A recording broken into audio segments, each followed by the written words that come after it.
This is an antique 1903 Singer model 1530 with Sphinx decals.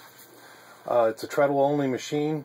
There's no hub, so you can't be fitted with a motor or a hand crank, and even the bobbin winder rides on the treadle cord.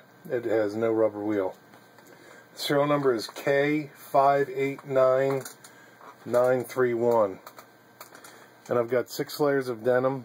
They were already stitched once for a photo used in the ad. And just to show you well the machine stitches, I'm just going to be spinning it by finger.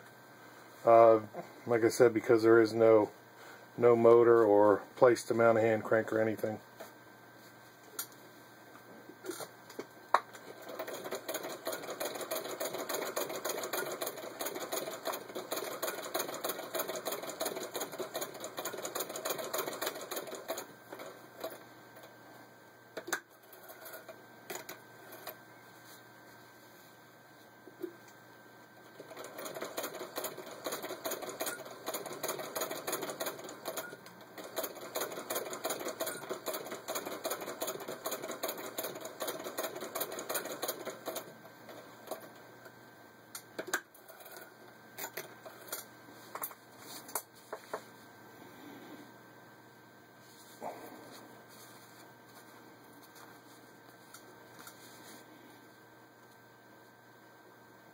And there you can see it's got an equal stitch on both sides.